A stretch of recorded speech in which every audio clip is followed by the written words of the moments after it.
Minnesota Twins drop game 2 to the New York Yankees by a score of 9-5. We're breaking it all down. It's coming up next on the Locked On Twins POSTCAST.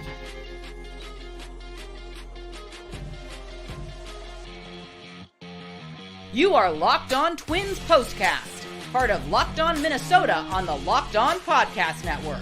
Your team every day.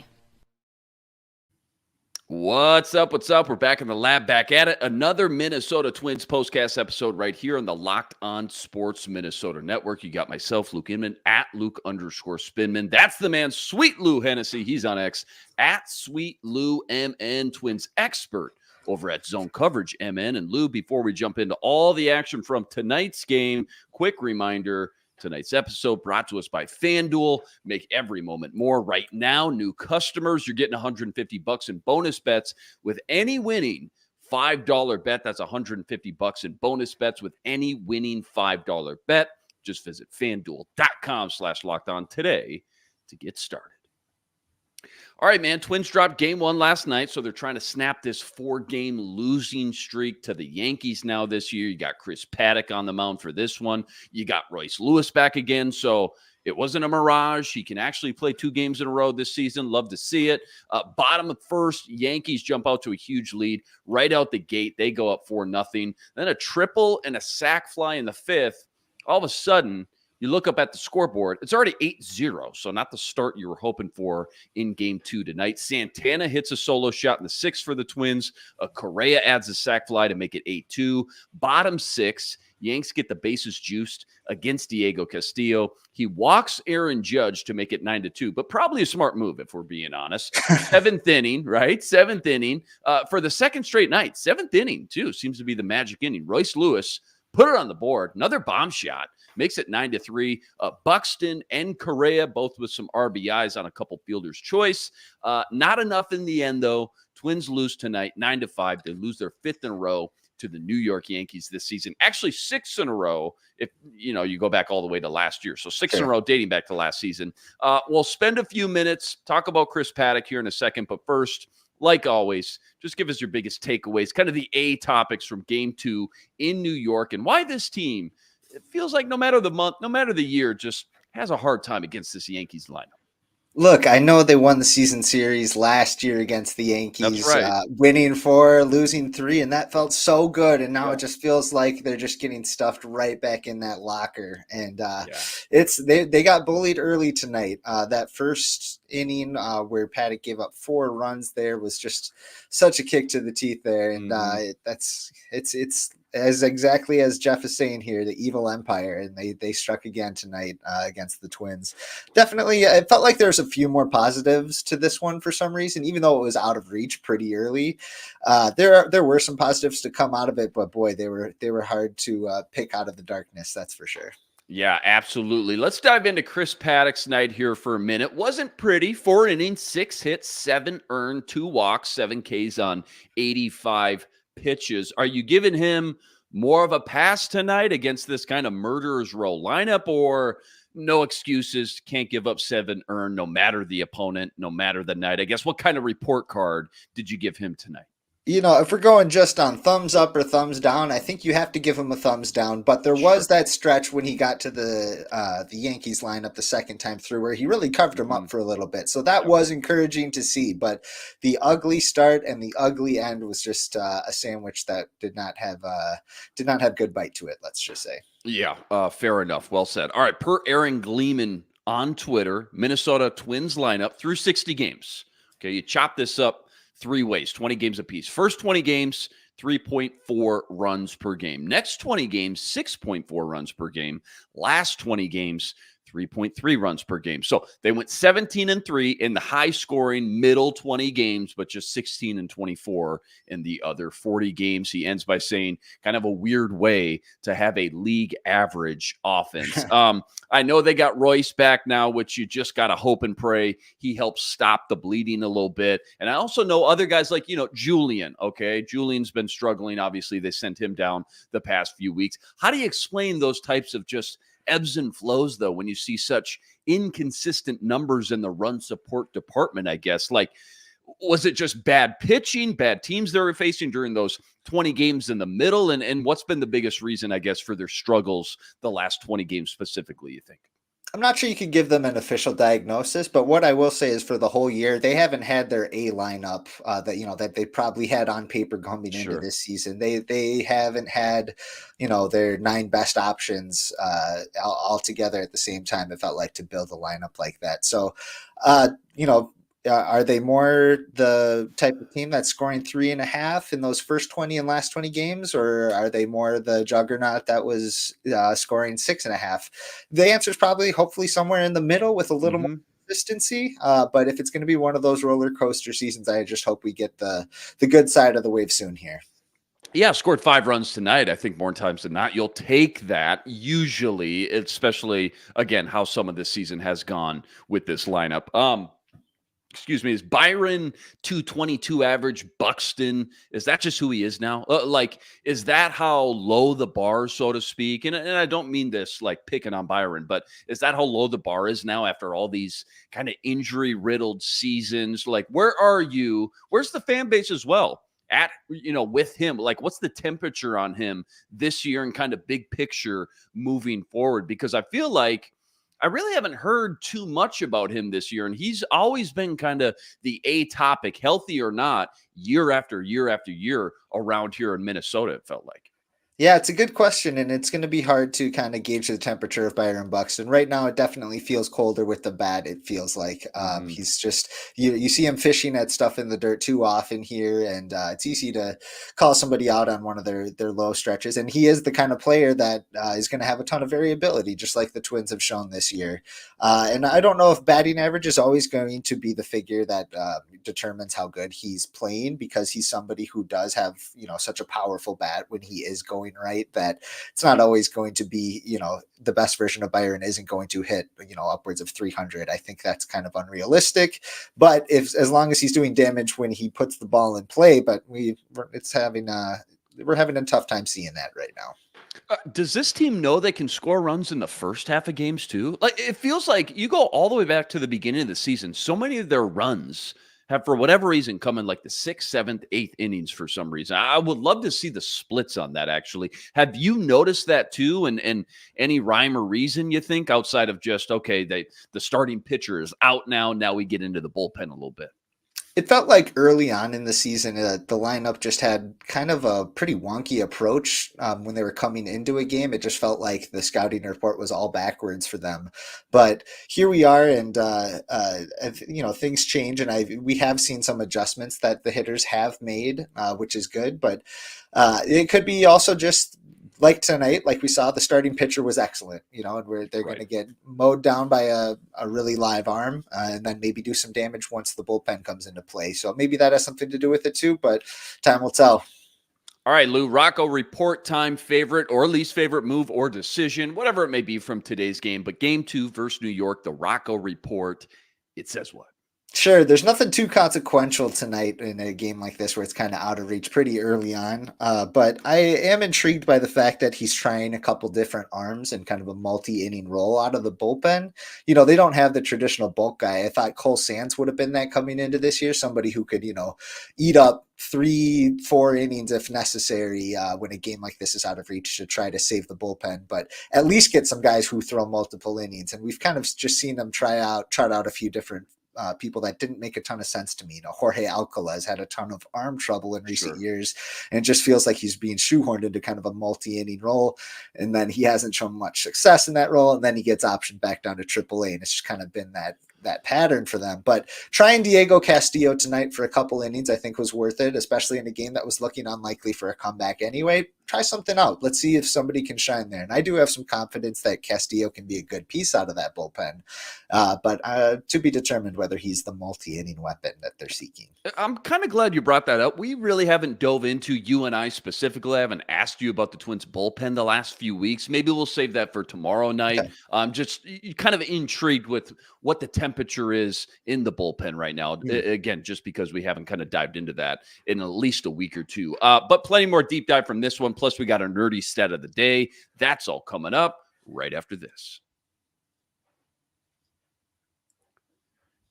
Quick reminder, tonight's episode brought to us by FanDuel, America's #1 sportsbook and official sportsbook partner of the MLB. Right now, it's playoff time in the NBA and NHL, not to mention, obviously, baseball's in full swing. That means FanDuel's your #1 place to be to bet on all the action. Check this out. Right now, new customers, you're getting $150 in bonus bets with any winning $5 bet. That's $150 in bonus bets with any winning $5 bet. I mentioned this the other night, but Mavericks 6.5-point dogs tomorrow night against the Boston Celtics. Kind of tempting after what they did to our Wolves last week. You can bet on anything, though. Slap shots, home runs, slam dunks, all on the app that's safe, secure, and easy to use. So what are you waiting for? Visit FanDuel.com/lockedon. Make your first bet a huge win. FanDuel, America's #1 sportsbook and official sportsbook partner of the MLB. All right, Royce Lewis has now played in a total of 3 games this year. Dude's got 3 home runs. So put him on a pace for 162 over an entire season. All solo shots, by the way. I mean, I think I know what you're going to say here, but just break down Royce's, the Royce watch, let's call it. Royce watch, these 2 games back, and how he's seeing the ball, swinging the bat, and how over the long run, right? Big picture, right? Still got a lot of baseball to be played, how he should help this offense kind of get back on track. First of all, happy birthday, Royce Lewis. Pretty cool that he got a bomb on his birthday, awesome. Turning 25 tonight. Yeah, what else is there to say about Can rent a car now? 25? Yeah. Is that right? Is that the age? Yeah. How about that? Perfect. How about that? So he's something special. He's the first Twin to ever homer in his first 3 games of the season. Cool. Pretty special for him. His swing just looks so comfortable. It looks like they threw him kind of the slider cement mixer that hung up there too long, and it felt like for the whole Twins offense for the first, whatever we're at, 35%, 40% of the season. Mm-hmm. How often have we seen these kind of mistake breaking balls that look like they're going right down the pipe, right down the middle, but it wasn't the pitch they were looking for, so they take it, which that's one thing. I understand that's part of the approach. Royce Lewis is a good enough hitter that he sees that cement mixture and he goes, oh, I'll just hit it over the fence. Boom, there it is. Here we go. I'm going to run around the bases now. And it's so refreshing to see how comfortable he is. He's got those quick hands, and that it's just nice to see him in the heart of the lineup again. So last night, Royce's first game back, Miranda was at first, Royce at third, obviously, Castro at second. Tonight, it's Miranda, DHing, Santana at first, I believe, Kyle Farmer at second, Willie Castro in left field. It feels like a lot of moving pieces. It feels like through these 2 games now with Royce back into the mix. Is this about what you expected, though, and why so many changes tonight, you think? This is totally what I expect. Carlos Rodon, lefty on the mound. I think we're going to see that a lot more often. We're going to see Kyle Farmer. If he's going to play at all, it's going to be against left-handed starting pitchers, probably at second base or third base if Royce needs some time at DH or just a game off, which I think we're probably going to see pretty soon here. I think they're going to ease him in, maybe 2 games on, 1 game off for a couple weeks, see how he's feeling. Then again, you never know with Royce. He could play every single game for the rest of this year for all we know. But right. I do expect to see a lot of that roster shuffling, especially when they're facing a left-handed starting pitcher. I know we talked about trying to catch Cleveland the other night and how they've been, just the way they've been winning, I guess, and all that. But I saw this stat today from our guy Brandon Warren on Twitter. Shout out B-Dog for this one. MLB team opponent errors per game. So most errors by your opponent that you're facing per game this year. Do you want to guess which team has seen their opponent produce the most errors this year? Take a stab. Yeah, I'm just going to go ahead and say it was those lucky Cleveland Guardians. It was, yeah. It was. Cleveland and actually Pittsburgh, believe it or not, tied at #1 in the league right now with 0.7 errors per game from their opponents again. So maybe that's a way they can revert kind of back to the mean a little bit throughout a long season, having their opponents not put up so many errors every game. What do you think? That's a good point. And I want to say the Twins were somewhere on the bottom of that scale. I don't know if they were all the way at the bottom, but they were in the bottom 5 or 6 maybe. Or were they not? No, actually, check this out. Cleveland and Pittsburgh tied for #1. Minnesota Twins, #3 on the list, believe it or not, at 0.67 per game. So really not that huge of a difference. Just kind of thought that was funny and noteworthy, so had to bring it up. But yeah, what do you think about that? Yeah, you know what? I left my my Minnesota Twins expert at zone coverage badge somewhere, but I think I got to return it now. I don't know, but that's such an interesting stat. I would not have guessed that coming into it about the Minnesota Twins because I don't think that there's somebody who takes advantage of too many mistakes. But Right. here I am. They're wrong. Good for them. Nerdy stat of the daytime. Give us a crazy stat or fun analytic, Twins related, of course. Lay it on us. What do you got?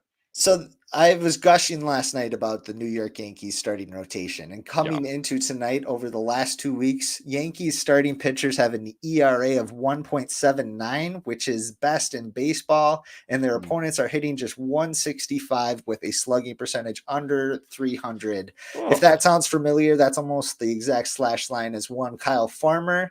So wow. the Yankees are essentially facing the average Kyle Farmer over the last 2 weeks and having that much success over it. 9 So, times, batting 1 yep. through 9 Yeah. every game, 9 innings. Extrapolate that over an entire season. That is absolutely unbelievable, man. Yankees just no weaknesses right now, top to bottom on that team. All right, don't go anywhere. We'll preview game 3 versus New York tomorrow. That's all coming up right after this.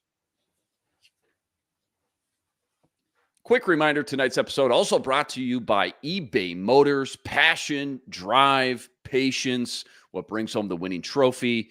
It's also what keeps your ride or die alive. And eBay Motors, they got everything you need to maintain your vehicle and level it up to the ultimate peak performance. Superchargers, roof racks, exhaust kits, LED headlights. eBay Motors, they got it all. And whether you're into speed, power, or style, eBay Motors, they got you covered. Check this out. With over 122 million parts for your number one ride or die, you'll always find exactly what you're looking for. And with eBay's Guaranteed Fit, your part is guaranteed to fit your ride every time or your money back. Because with eBay Murder, you're burning rubber, not cash. With all the parts you need at the prices you want, it's easy to turn your car into the MVP and bring home that win. Keep your ride or die alive at ebaymotors.com. Eligible items only. Exclusions apply. eBay's Guaranteed Fit, only available to U.S. customers.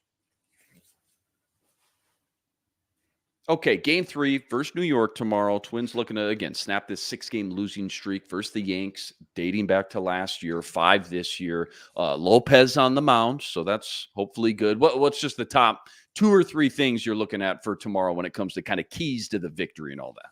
Yep, definitely looking for Pablo to step up. We saw him come have some really good successes last time out. Looked like the Pablo of old. We need that again against the Yankees tomorrow, against some really stiff competition. He's going to have his work cut out for him. But if he can get that sweeper back working how it was in the second half of last year, that's going to be huge when he's facing guys like Volpe and Judge and some of these right-handed sluggers. So he's going to need his best stuff when he's going up against probably the best team in baseball right now. So I'm really looking forward to seeing what he can do. It's hard not to say you're watching Rice to see what he can do. You know what I mean? It's Right. we definitely want to see if he's back in action tomorrow for the 3rd straight. I'm not sure if it'll get there, but hoping to see some fireworks from him.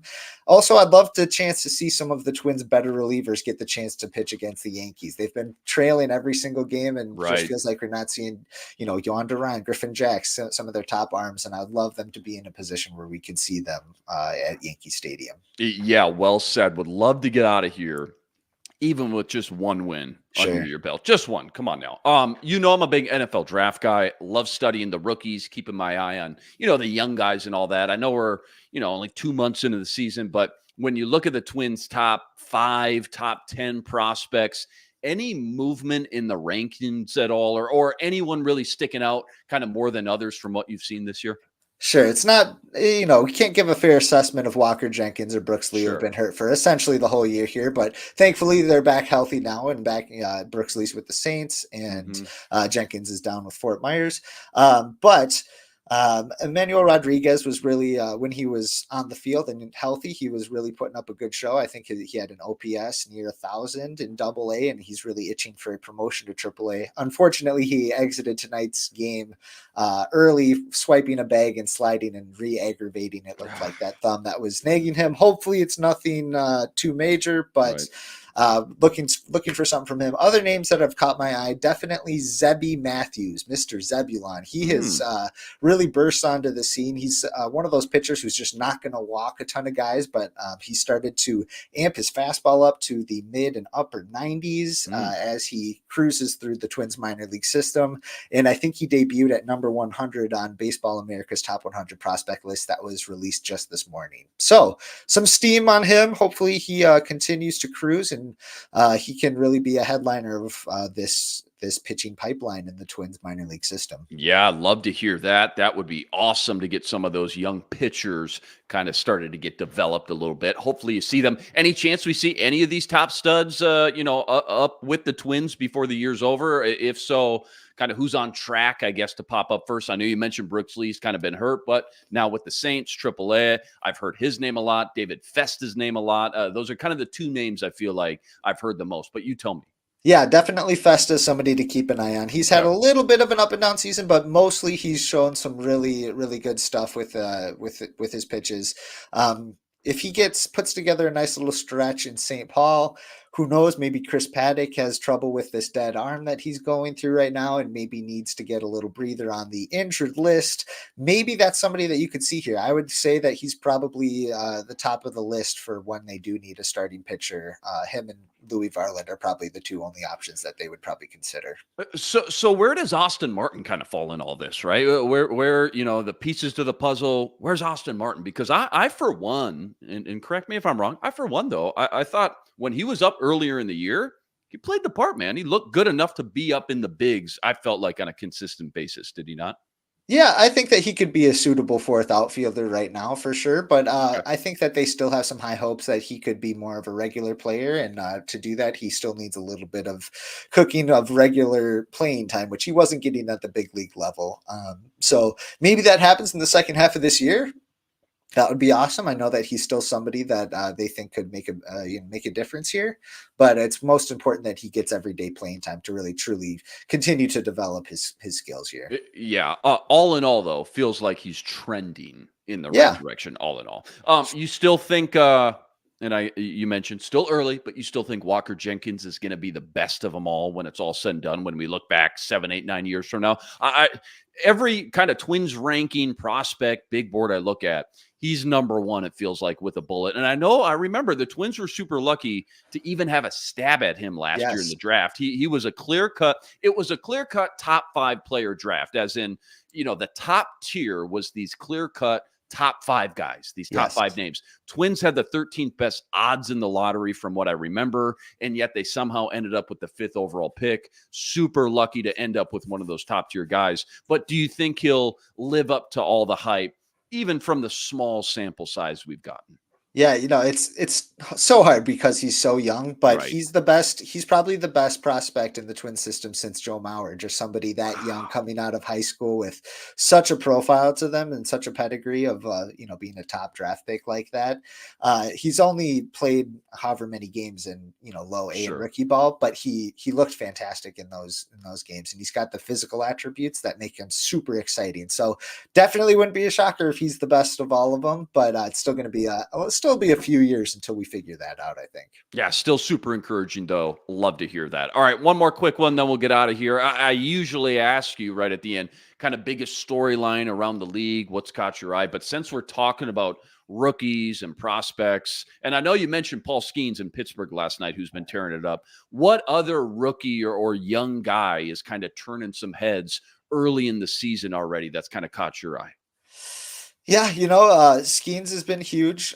He pitched against the Dodgers today, and he struck out Shohei Ohtani on 3 pitches. Ohtani came back and hit a bomb off him later in the game. So it was pretty good little fun. matchup. Okay, exactly. So he's really exciting. The co-ace on the Pirates, Jared Jones, has also had a fantastic start to his career and his rookie season here. So he's been super fun to watch.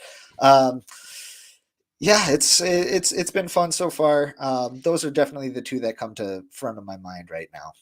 Okay, absolutely love it. Again, still know it's very early in the year. Just wondering again, like Jackson Holiday, I think he was already playing for the Orioles early on, stuff like that. So I was just curious. I like to keep tabs on some of those young guys. But Well done, my man. Always love talking Twins with you. Win or lose, Twins do lose game 2 versus the Yanks tonight. Game 3 tomorrow. Pablo on the mound. First pitch, another 6:05 p.m. Central Standard Time start. As always, huge shout out to everybody that joined us on the stream. Rest assured, we're going to be back each and every game, same time, same place, right here to break it all down. And quick reminder, as always, go check out all of Lou's work on X at SweetLouMN, plus all the work he's always ripping up over at ZoneCoverageMN.com. And if it's not too much trouble, please go like this video, go subscribe to the channel, help us get to 8,000 subscribers. We're so close, and that's always much, much appreciated. All right, that'll do it for us tonight. That's Sweet Lou Hennessy over there. I'm Luke Inman on Twitter at Luke_Spinman. We'll see you next time, but until then, signing out.